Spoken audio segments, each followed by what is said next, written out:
Okay, so whenever you're ready. So I guess the first question is, can you tell me a bit about yourself, Dion? Yes, I came to Tasmania from Queensland. Yep. And I was unwell in Queensland, and I came down here to a better climate. Mm-hmm. And I had to get away from skin cancers and the tropics. Yeah. And I had family down here to come to, and I was on my own at the time. And I came down for a 5-week look around, and my older sister, asked me to stay on and help her with a project, with a cafe and an art gallery. Okay. And I saw no reason to go home. Fantastic. So I've been here ever since. Great.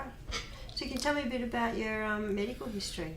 What's happened for you over time? I discovered or it was found I had a vascular disease in the late 90s. Okay. And it was limiting my ability to work properly, to the point where I was medical certificated off work altogether until there could be a surgical procedure performed. Okay.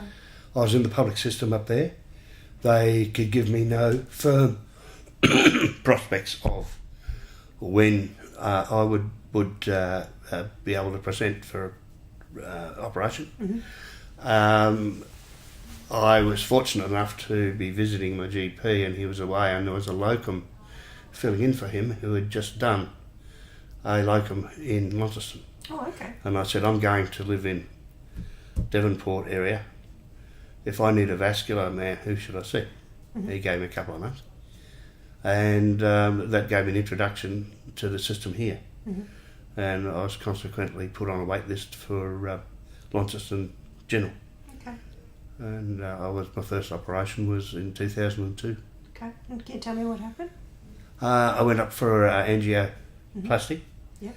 The first one failed. He couldn't get a wire through past my ilium. So they put a balloon in, and they spent a fair bit of time on it. He said, no, we've done enough. We'll come back and another go. 6 weeks later, I went back and had another go, and he couldn't get a wire through from my groin into my femoral artery. He couldn't get a wire through that, so he withdrew. He said, we'll give it one more shot, but we won't be mucking around at all. We'll continue and fix it on the third attempt. So he did arrange that some 6-7 weeks later, and that occurred. Mm-hmm. And he then kept me in the LGH for about 12 days when I was then able to come home, and I was pretty unwell for a little while, and but I got through it, and that experience was quite acceptable. Yeah. Yeah. What happened next?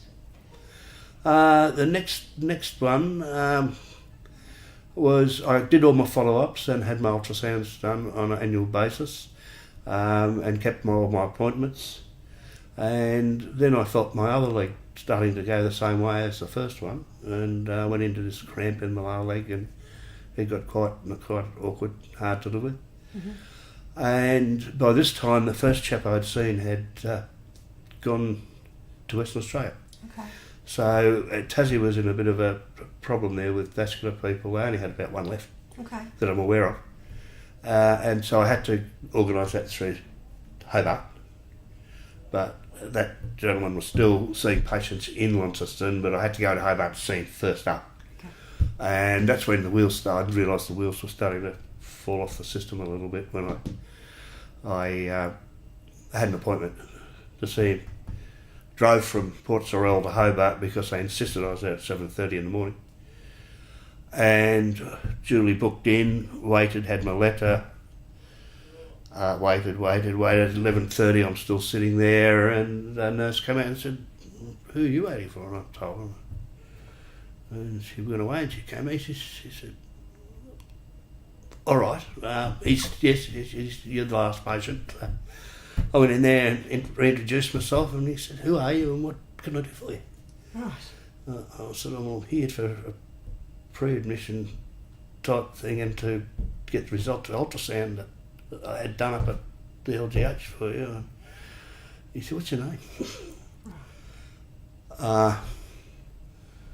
And he got hold of another nurse down there, and they had a chat, and she came and saw me and said, we don't know who you are. But she said, I've got a username I can get into the system with. I'll go and have a look for you. Yeah. So she went in under another way and came out and said, terribly sorry, but yes, you do have an appointment. And yes, that ultrasound does exist. We don't have it, but we know it was done. And let's get your consultancy underway. So what happened next?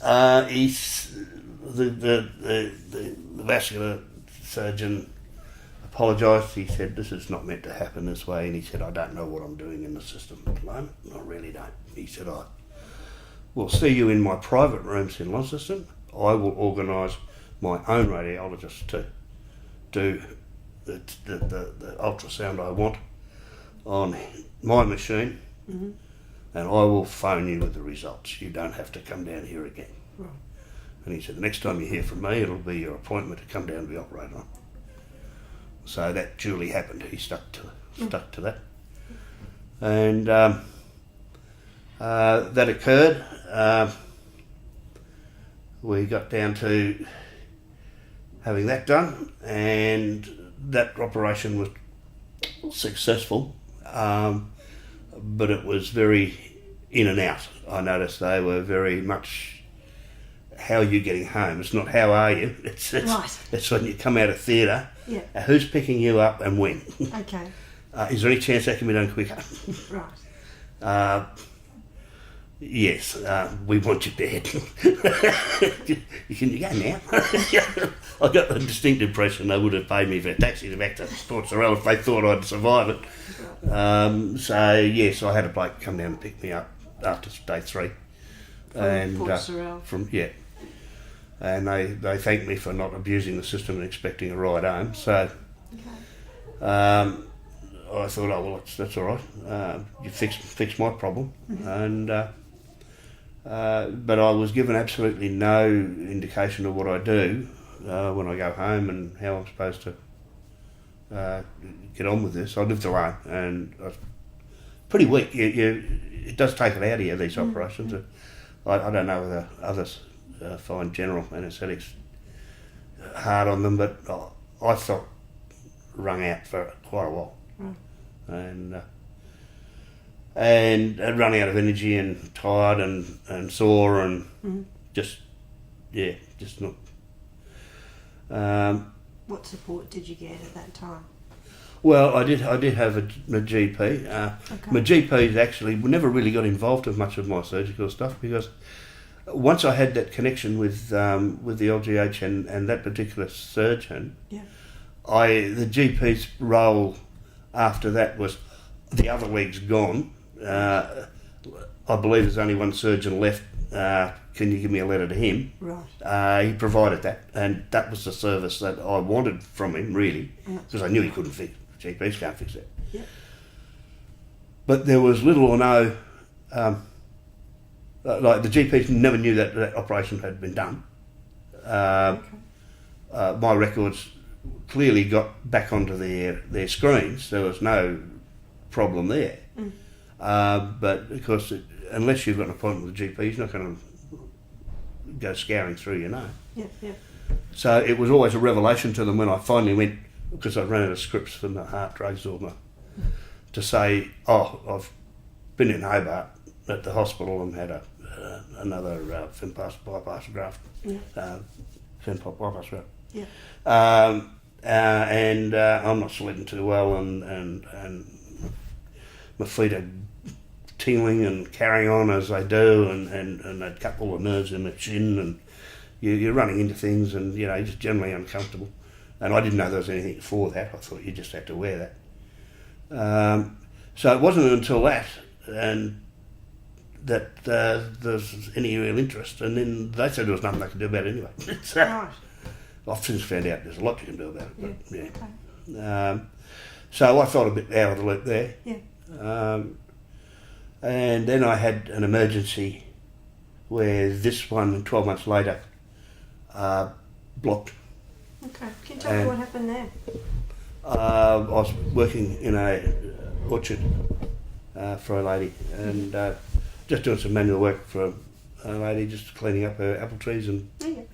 I was doing a little bit of chainsawing, and I knelt down to start my chainsaw, and when I got up, I couldn't. I thought my knee had gone, but it was actually my calf was just in cramp, and I broke out in a sweat, and I just said to her, I said, I've just got to sit down, and I sat down, and it just started throbbing and cramping, and I said, I'm not going to be much use to you. In fact, I don't even think I can move from where I am. Mm-hmm. She was a retired GP. Oh, okay. And she knew I'd had a bypass graft on this leg. She said, I think your graft's lekker. Right. She disappeared and made one phone call, and I could hear the ambulance within 2 seconds, because the Mersey Hospital's over the road. And they came and picked me up straight away, got me down to their emergency room, and I was there for about 4 hours while they, I think they organised an ultrasound for me. They knew there was no pulse, they couldn't find a pulse anywhere. Right. And then they said, you're going out the airport. So I wound up the flying doctor down to Royal Hobart. Right. And that ended up being at about 9 o'clock at night when I got in there. And they were apparently there ready to go. But in the time it took to fly down there and so forth, they discovered there was some very minor blood supply back into the ankle. It wasn't a detectable pulse, but there was clearly some form of supply getting through. Mm-hmm. So they delayed it until I could get more information, and it was next morning they put me under. Oh. And that one was a pretty quick arrangement. Mm. I was also unwell at the time with other things. I don't know what it was, but whether it was the onset of my diabetes or whatever, but Mm-hmm. I was getting in rashes, and I was confused, and I was, obviously they drugged me to the eyeballs because I didn't know which way was up. Okay. And apparently they found me wandering around the corridors with nothing on, Right. and didn't know what I was doing or where I was. And you don't remember that? I can remember vaguely Okay. being told to put a cigarette out. I didn't know I had one. Right. Um, So what other medical problems did you have at the time, other than the vascular problem? You said you're diabetic? yeah, they've since found that out, that I Okay. probably had been for some time. Okay. Just didn't know, like a lot of them. Okay. Um, And you were on heart pills too, you mentioned? yeah, I'd had a coronary in 1992, Oh, okay. but it was unsourced. In other words, there was no follow-up on it. I had 7 weeks in hospital, but I'd never had an angio, plasty, or anything to do with trying to track down what had caused it. They found their conclusion from that one. I was 38-year-old. Their conclusion was they found what they call a non-specific virus in my blood. Right. And in fact, the coronary, if they want to call it that, occurred 6 weeks before I dropped. Right. It had happened at, they even put a date on it, 19th of December. Okay. And I crashed on the 14th of February. And they said the enzymes in your blood tell us this happened. Okay. That's when it happened. Right. And I can remember going to the GP then, Mm-hmm. and I was treated for bronchitis. I was given a puffer. Did the GP know that you'd had a coronary episode? Not then. Right. He found out. Right. But there would be... He found out on the 14th of February when I was brought in by the staff, because they found me on the floor of my office. Right. In the morning when I got to work. I'd made myself a coffee and passed out. And they took me down to that clinic, Mm-hmm. and he did a ECG on me there, and the bloke that drove me, he wouldn't let him go. He said, just take him straight to Logan Hospital. So communication between the hospital and the general practitioner didn't happen? Not in that instance, no. Right. No. It was after the event. Yeah. And I was in the PA hospital. Logan didn't want to know about it. They shot me straight to PA. And I was in coronary care for about 10 days. Okay. And then they put me downstairs for so 2 weeks, that's right. They had 14 days. Then they let me go home. Just then they brought me back 7 weeks and gave me a stress test. Okay. Now, in that period, I had virtually no GP contact at all. And there was the follow-up I did, though, through the lipid clinic. Okay.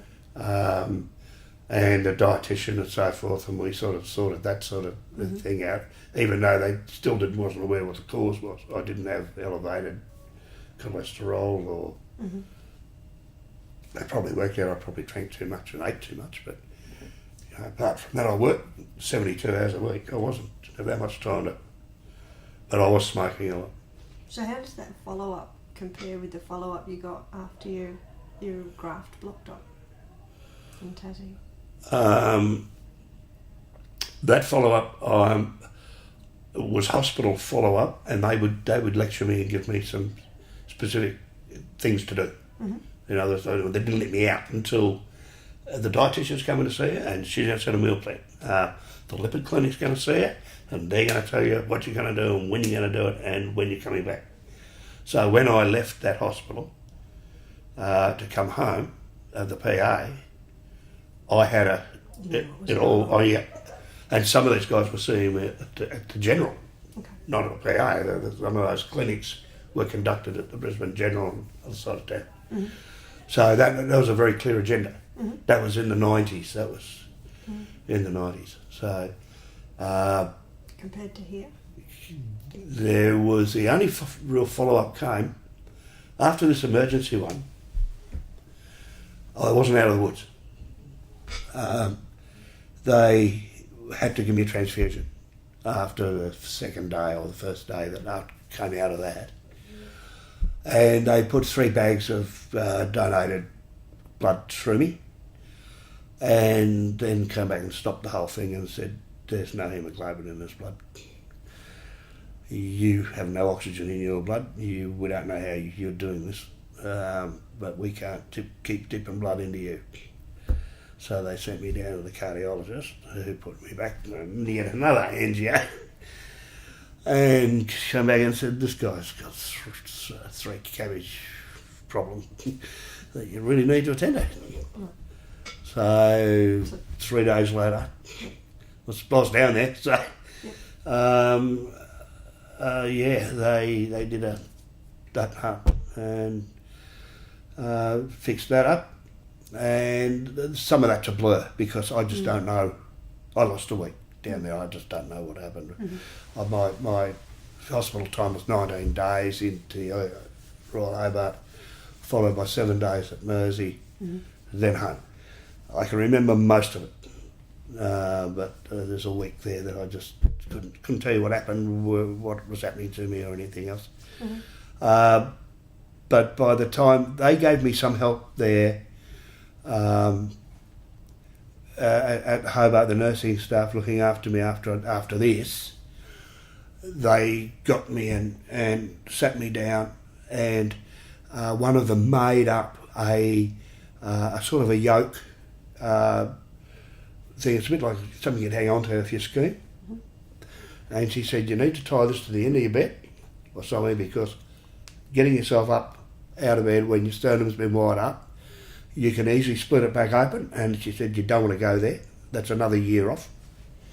And it hurts.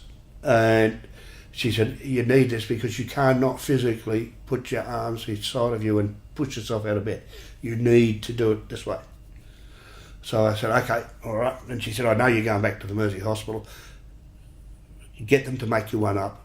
And if not, you might be able to even buy something and you'll get someone to go shop for you. And I said, right, okay, all right, well, that's okay. I got a reasonable amount of help as to what I could do once I was up. In other words, they taught me to get up. They said, don't worry about it. Take a bottle with you to bed. Don't worry about trying to go and have a wee twice a night or whatever. You're going to have to work this out. But try and make life as easy as possible for yourself. And if you don't want to get up one day, don't get up. And we'll give you some follow-up, because Mersey will have you and they'll have your notes and they'll actually give you your kick-out papers. So, which that duly happened. and I got out of Mersey with a firm appointment to join the cardiac rehab program that they had there, which was excellent. But I made the lady running it very, very nervous because my blood pressure was out of control. And every time we did an exercise, my blood pressure went down. And every time we rested for 20 minutes, it went through the roof. So I was doing the exact opposite to what she thought should be happening, and she kept sending me to A&E downstairs, who were getting sick of the sight of me, because I'd been there a week as a patient. And of course, at rest in bed for bed rest, it was marvellous. My blood pressure was great. Plus they knew I drank a lot, so they always threw a Valium in to make sure the DTs didn't grab me. And of course that normalised my blood pressure beautifully. It was the best possible thing they could have done for it. So I had no hospital history of blood pressure. Right. But outside of hospital, and including with my GP, they were tearing their hair out. They couldn't get it down. I don't know what they did. So Dion ended up chucking me out. She stopped. She said, I can't be responsible for this. You're going to drop dead on me. So after week 7, it was a 10-week course. Week 7, she said, no. No, you'll be coming over here in a pine box. So I walked away from that and I went and took up yoga. And what happened next? Loved it. Yeah. Good. Yeah, well, actually I got my balance back because of every time I closed my eyes I fell over. Right. And doing yoga and learning all that, and with a bunch of women, and I was only one other bloke. I fell a bit out of it, but that I found to be dreadfully helpful all round. It restored my balance. It let me pay lawn bowls. It did an awful lot. Why they don't do that in hospitals, I don't know. They should be. What sort of support were you getting in the community after you got out of hospital? I had a good, and do have quite a good people around me, friends. Yeah. There's a lot of single guys, people that live alone, down where we are. Yeah. And we all watch each other's back. And, you know, there's a guy come up with me today because he said, you want some company? That's great. You know, that's good, but I don't like asking guys to come and help me shower, and I don't like, and when I was out with some of these, where they sent me home with staples and things like that, I didn't know I wasn't supposed to be showering. They didn't tell you stuff like that. So tell me about that. What happened there? That was after that. That must have been about 2010, I think. No, it wasn't. There's another episode. Okay. It was either Davis or I got sent home with a groin full of staples. It was a clean out. Okay. It was the clean out, the first clean out. Mm-hmm. It was the first clean out. And they gave me, when I left, they gave me some pads and things. They said, this is going to weep and it's going to do stuff. And I said, oh, okay, that's all right. I can do that. And they said, and see this here, and it was like a little staple remover you'd have for envelopes. Mm-hmm. And they said, that actually will cut the staples and you can pull them out if you've got nothing to do, if you feel like it. And I said, okay. But I didn't realise how sore it was going to be, particularly because I didn't realise that I wasn't supposed to be getting it wet. Right. And I was going through my routine and I was wondering why standing in the shower until he passing out. I had all this shampoo in my hair and it's run down into this wound and meant me palm olive. Oh, no. And I'm going through this act. I said, this can't be right. Anyway, I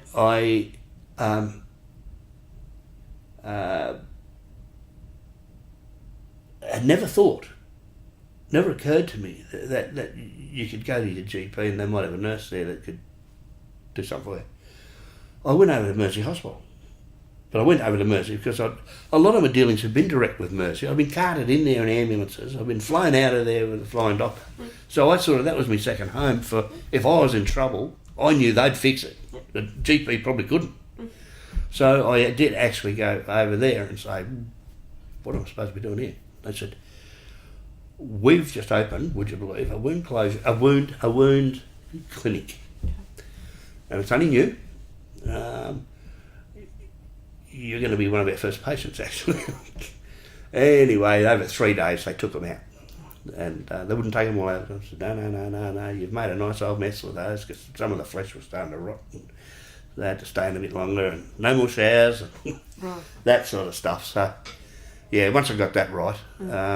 So you don't recall being given clear instructions on No, what to do, no. where you should have gone, nothing like that? No. Just given a staple remover and Yeah. said, this is how it works. That's it. Take it if you want it. If they annoy you, take them out. So Right. Yeah. Okay. Yeah. Well, otherwise, they thought I'd probably see my GP and say, anyone want to unzip this? so what was your GP's involvement in all of this through this period? Zero. Absolutely. He didn't know. He didn't know any of it. None of them knew I'd had this. Right.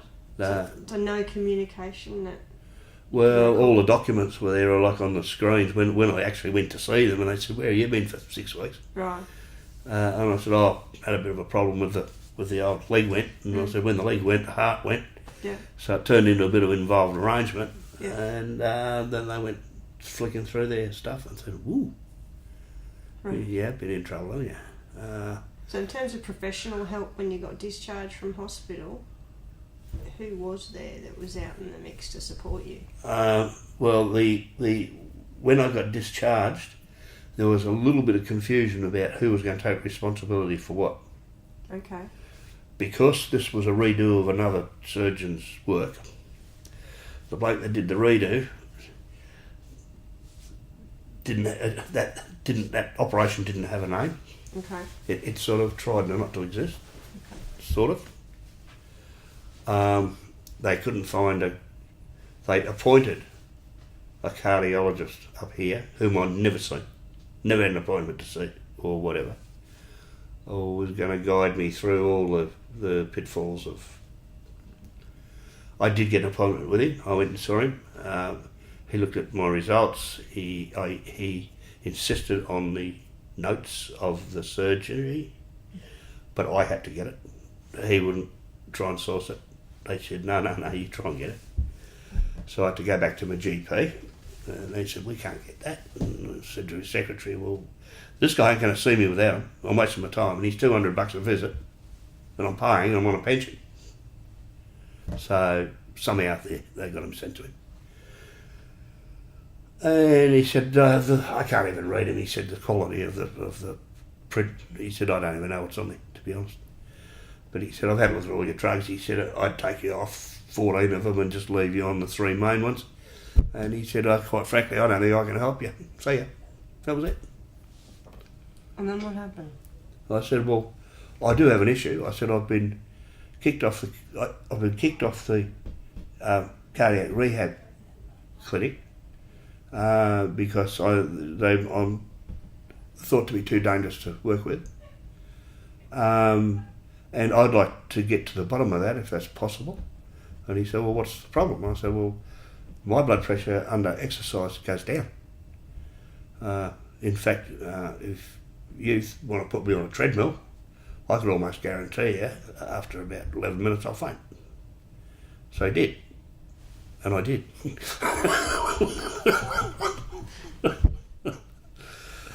And so I saw the letter he wrote back to my GP. And what did that say?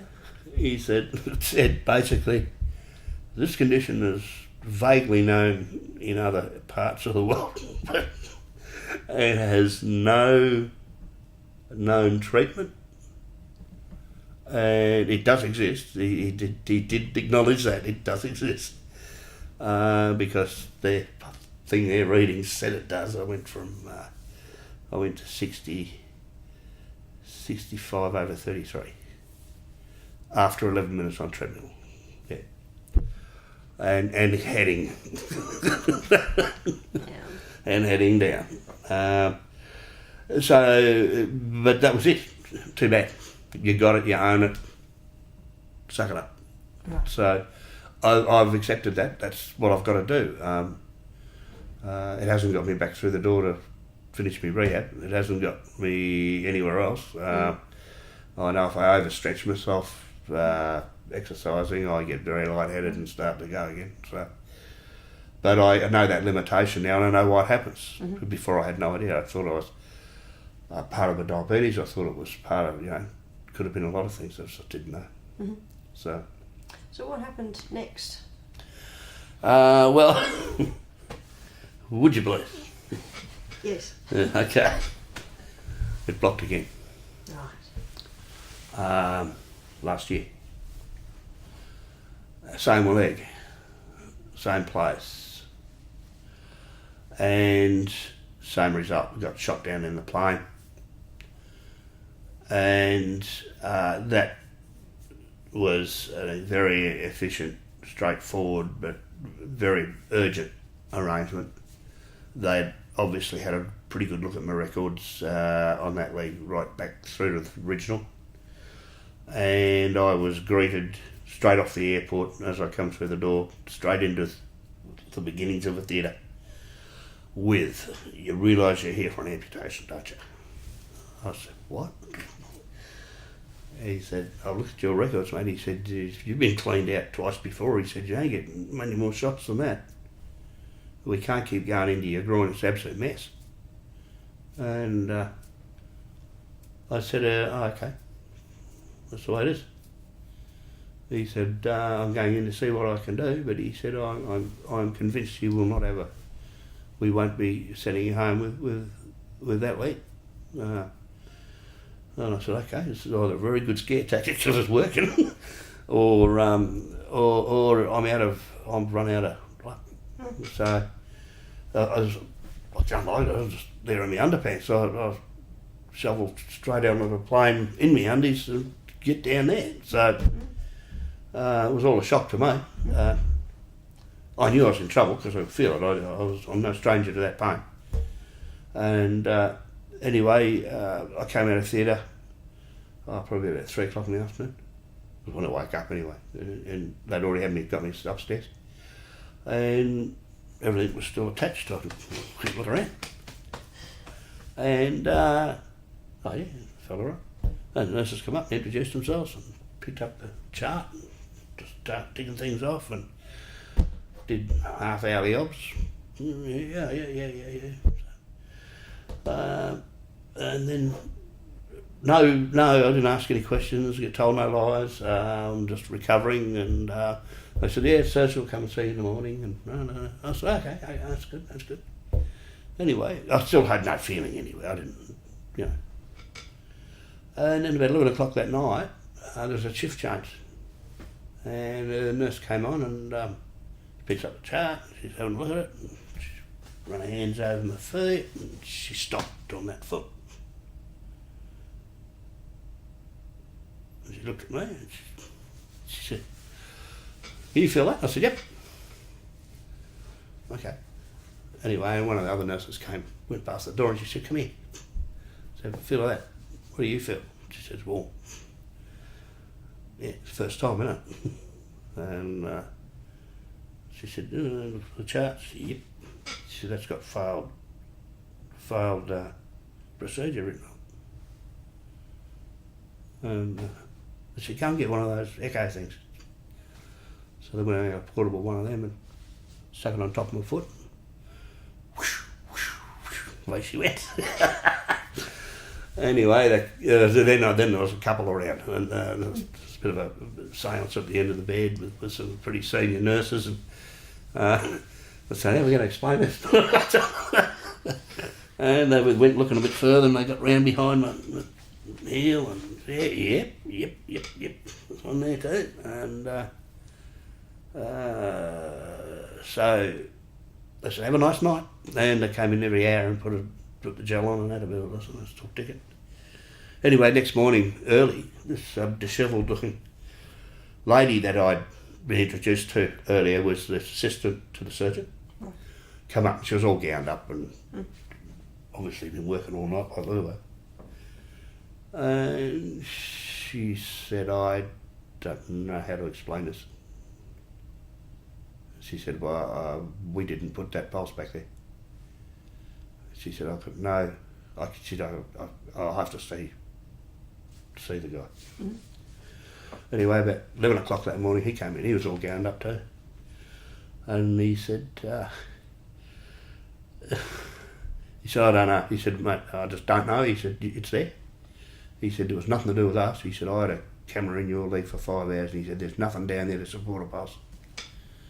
So when was the first time after you woke up that you heard that you weren't going to lose that leg? He told me then that I was still going to lose it. Right.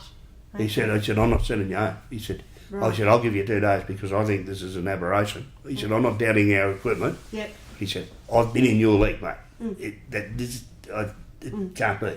And then what happened? He said, you'll lose it probably within the next 24 hours. He said, I'll keep you here because we've got you here and you're ready for it. We will go on with the fact that we will be amputating because we've got the crew to do it. That sounds... So it saves really bringing you terrifying. back. It saves bringing you back and run you through this again. Yeah. And I said, well, 2 days. Yeah. How Anyway, were you at that stage? 2 days. Hey? How were you? Bit disappointed. Really? Yeah. Oh, I was, but, I've had a lot of pain and cramp and, I've been putting up with this for years and you do get a little bit blasé about it. Mm-hmm. And I said, okay, well, do your best. And 2 days later, I got up. I said, can I get up and go for a walk, do stuff? Yeah. So I did. I started using it and it felt fine. 2 days later, I was still fine and I started getting myself dressed and sitting on the bed, bored. And he came in and he said, look, you can go if you want to. I'm prepared to let you go. But he said, I'm not convinced. He said, you're going to be back in a fortnight. He said, you're dead set, you've got to be. Medically, you've got to be. How long ago was that? 6 months. Right. At least 6 months. I said, mate, if I can get to November and get my daughter down the aisle, I don't care what happens. Okay. I don't care if it falls on. And he said, well, I can't guarantee you anything. He said, I don't know. So.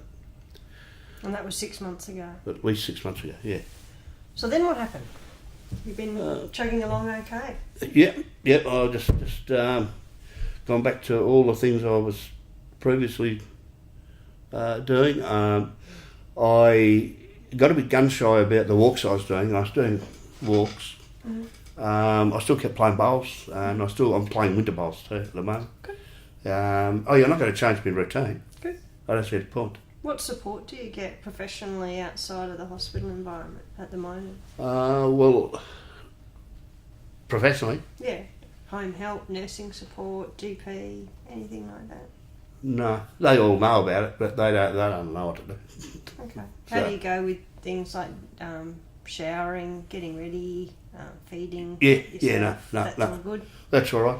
All right. I do lose sometimes. I think it happens whether you don't have to be unwell. If you're single, you get sick of being your own cook sooner or later. Sure. I do try to keep a decent diet and look after the cardio side of it and so forth. But there's just sometimes I've just had enough of cooking, so I lash out. But I live on stir fries mainly. Okay. What sort of medications are you on at the moment? I'm on about. I've got them Webster packed so that I know that I've got to comply because if I miss something, I feel it. Okay. They all actually do something. So there's no superfluous stuff in there in the Webster pack. They're all necessary. I manage 4 unnecessary ones. Okay. And they're all my painkillers and stuff you wouldn't want to be, like Valium and Endone and stuff like that. You use that stuff when you have to, not routinely. Sure. But my antihypertensives and there's 3 for my heart. I've got to have Nexium so I can keep the rest of them down. Yeah. There's an osteo, over-the-counter osteopath, which has relieved a lot of the pain in my joints, which I don't know whether some of the drugs have put there or whether it's just a fact I'm in my 60s. So, and I've given myself a hard time. So, whatever. But they are all essential to my needs. There's a tiny little one they've given me recently, and that's Physio 10. Okay. Physio 10. It's yet another additive to, because I actually forced my GP, I put him in a spot, I said he couldn't control his blood pressure. He kept adding but not taking anything away. Right. And eventually tipped me over the edge by throwing mini pressure on top of the lot. Right. And I fell asleep in my car driving out of the place. Ooh. And I had to go back and tell him, mate, if the cops pull me up now, I'd fall out of the car if they opened the door. I can't operate. So he withdrew that and put me on Physio 10. But I actually managed to convince him to write me, in lieu of one of these, 2 milligram Valium. And we trialled it. I said, I'll take it for 3 or 4 days because I should get into some sort of steady state by then. And I'll come back to you and you can start seeing what we get. And I went back to him, 130 over 85. You haven't been anywhere near that for 6 years. It's amazing, isn't it? And that's why the hospital's never reported it. Because he's the one that brought it up. He said, you've had so much hospital time. Why is this never on your records? On all your records. All your blood pressures at hospital are perfectly normal. I said, because they give me one of these every night because they think I'm an alcoholic. Do you drink a lot of alcohol? Yeah, as much as I can fit in. How much do you drink a day? Well, I go to the bowls club for 3 hours. Okay. I'm boring. I only drink beer. Okay. And I'll drink a couple of stubbies while I'm doing a stir fry. Have any of your healthcare professionals talked to you about cutting down or giving it up? Yeah, when they took my gallbladder out the other day, Okay. I had a quick trip to Burnie. Okay. I went over the Mersey and... So that's in the last 6 months, is it? No, it's a year ago. Okay. Yeah. Yeah. I got really crook. She went wrong. What about prior to that? Has anyone ever talked to you about stopping drinking? Yeah, I had a week in Mersey Hospital a couple of Christmases ago. Okay. With alcoholic hepatitis. Right. Okay. And that's when they figured I knew my gallbladder was probably copping a hiding then. Okay. My liver certainly was. Okay. Yeah, they had discussed cutting down on that, and you know, I did, but I